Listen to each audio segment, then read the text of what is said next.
हरिपुर नामक शहर में पप्पू का ढाबा नाम का एक मशहूर ढाबा था। ये ढाबा इतना मशहूर था कि आसपास के सभी लोग खाना खाने के लिए आते थे। उस ढाबे का खाना जो एक बार खा लेता तो उसका स्वाद भूल नहीं पाता।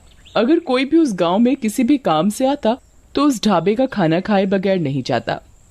जितना ही वो ढाबा दिन पर दिन मशहूर होता जा रहा था, उतना ही उस ढाबे के मालिक का भी घमंड बढ़ता जा रहा था।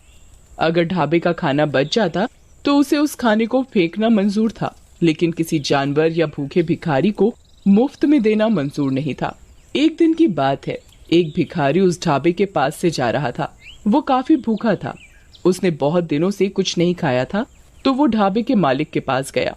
मालिक, कुछ खाने को दे दो, बहुत भूख लगी है, बहुत भूख लगी है बाबूजी, कुछ खाने को दे दो। अरे जा जा, आगे जा, कुछ नहीं मिलेगा। कुछ दे दो खाने को, बहुत दिनों से कुछ खाया नहीं है, बहुत भूख लगी है बाबूजी। सुबह सुबह पता नहीं कहां कहां से आ जाते हैं मुंह उठा के, सारा दिन खराब कर दिया। रामू, ओ रामू, इसे बाहर तो निकाल। रामू भिखारी को ढाबे से धक्के मार मार कर निकाल देता है, पर मालिक को भिखारी के ऊपर जरा भी दया नहीं आती और भिखारी भूख के मारे बेहोश हो जाता है। मालिक, ये तो बेहोश हो गया सर। तो मैं क्या करूं? इसे तू दुकान के सामने से हटा, ग्राहक के आने का टाइम हो रहा है। जी मालिक। मालिक, मालिक, लगता है ये मर गया। अरे ये क्या बोल रहा है? मालिक, मैं सही बोल रहा हूँ। तुम एक काम करो, इसे जो ढाबे के पीछे कुआं है उसमें फेंक दो और किसी को कुछ पता भी नहीं चलेगा। जी मालिक। रामू, किसी को कुछ पता तो नहीं चला? किसी ने देखा तो नहीं? नहीं मालिक। आज का तो दिन ही खराब गया। और कोई ज्यादा ग्राहक भी नहीं आए। कल सभी टाइम पर आ जाना, नहीं तो तुम्हारे पैसे काट लूंगा। जी मालिक। मालिक अपने सभी नौकरों को छुट्टी देकर वो भी अपने घर चला जाता है। मालिक को रास्ते में ऐसा लगता है जैसे कोई उसके पीछे पीछे चल रहा है। तभी मालिक रुक जाता है और पीछे देखने लगता है, पर वहाँ कोई नहीं होता। अरे मेरा वहम होगा। और वो चलने लगता है। तभी उसे अचानक कोई जोर से थप्पड़ मारता है। वो अपने चारों ओर देखता है, पर कोई नहीं था। वो जल्दी जल्दी चलने लगता है और अपने घर पहुँच जाता है। अरे भाग्यवान, जल्दी से खाना लगा दो, बड़े जोरों की भूख लगी है। जी अभी लाई। जैसे ही पत्नी खाना लेकर आती है, तभी भिखारी भूत उसकी पत्नी को जोर से धक्का देता है, जिसके कारण पत्नी के हाथ से सारा खाना गिर जाता है। अरे भाग्यवान, ये क्या किया? सारा खाना गिरा दिया। जी पता नहीं कैसे गिर गया, मुझे ऐसा लगा जैसे किसी ने मुझे धक्का दिया हो। आज का तो सारा दिन ही खराब गया। अगली सुबह मालिक अपने ढाबे पर काउंटर पर बैठा होता है। तभी एक ग्राहक आता है और कुर्सी पर बैठ जाता है और खाने का ऑर्डर देता है। रामू, जल्दी से खाना लेकर आओ। ये कैसा खाना है, इतना तीखा? क्या हुआ, खाना अच्छा नहीं है? ये कैसा खाना है? रामू, ओ रामू, आज तुमने ये कैसा खाना बनाया है? मालिक, पता नहीं कैसे हो गया, खाना तो अच्छा ही बनाया था। आज भी मालिक की कोई कमाई नहीं हुई थी और सारा खाना ऐसे ही वेस्ट हो जाता है। ये देखकर भिखारी बहुत खुश होता है। अगले दिन मालिक अपने नौकर से कहता है, आज ऐसा खाना बनाना कि लोग उंगलियां चाटते रह जाएं। और सभी नौकर और रामू खाना बनाने में लग गए। खाना बनकर तैयार हो जाता है। खाने की खुशबू तो अच्छी आ रही है। तभी ढाबे पर एक ग्राहक आता है। रामू, जल्दी से खाना लाओ भाई। वाह वाह वाह वाह, खाने की खुशबू तो अच्छी आ रही है। ग्राहक जैसे ही खाना खाने के लिए बैठता है, तभी उसकी थाली से अचानक रोटी गायब हो जाती है। अरे रोटी कहाँ गई? अभी तो थी। वो डर जाता है। वो रामू का आवाज लगाता है। रामू, रामू। जी साहब, क्या हो गया साहब? अरे रामू, मेरी रोटी गायब हो गई। अरे ऐसे कैसे हो सकता है साहब? आपका वहम होगा। ये सारा करा धरा भूतिया भिखारी का था। वही सब ग्राहकों को परेशान और डरा रहा था।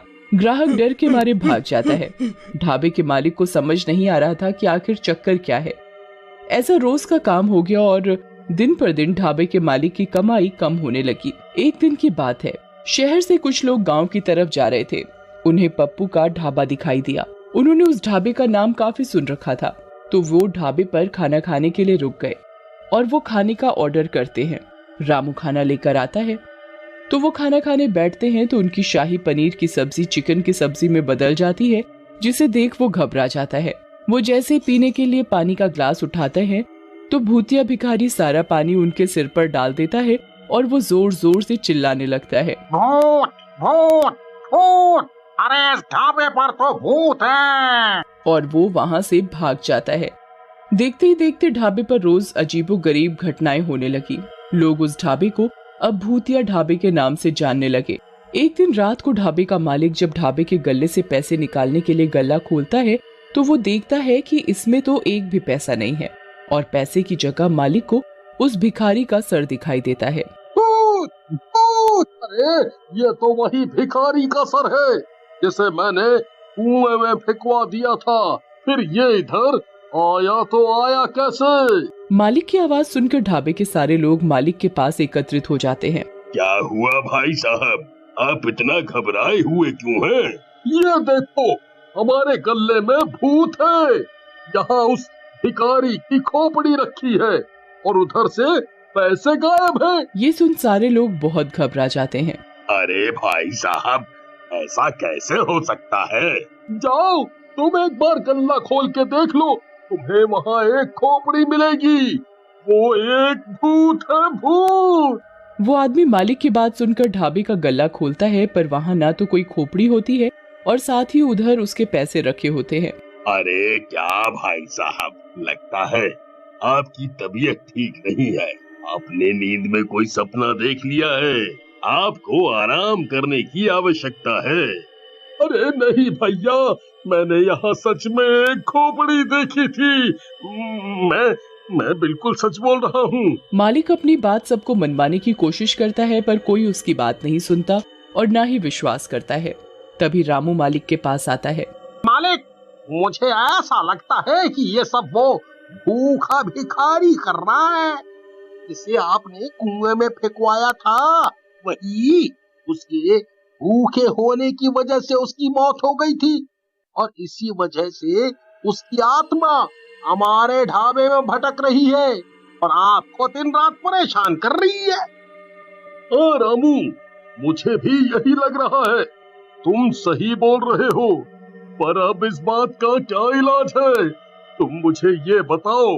अगर ऐसा ही चलता रहा तो मैं एक दिन पागल हो जाऊंगा और मेरा ढाबा भी बंद हो जाएगा। आप चिंता ना करिए मालिक, मैं एक बाबा को जानता हूँ। मैं आपको उनके पास लेकर चलूंगा। उनके पास हमारी परेशानी का कोई ना कोई हल जरूर होगा।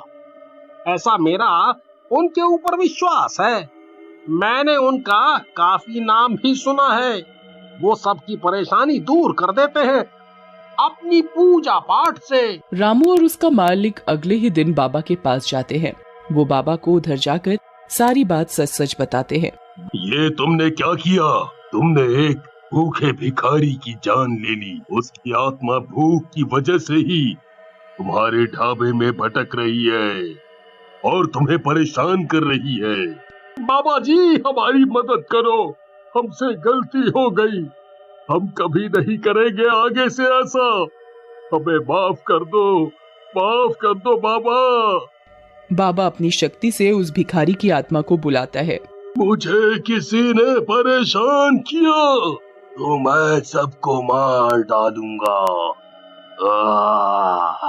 मुझे माफ कर दो, मुझे माफ कर दो, मुझसे गलती हो गई।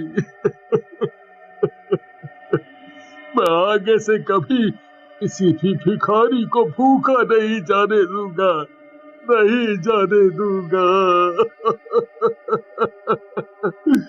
मुझे माफ कर दो। बाबा अपने लोटे से गंगा जल छिड़क कर उस भिखारी को मुक्त कर देते हैं और मालिक से हमेशा गरीबों को खाना खिलाने को बोलते हैं।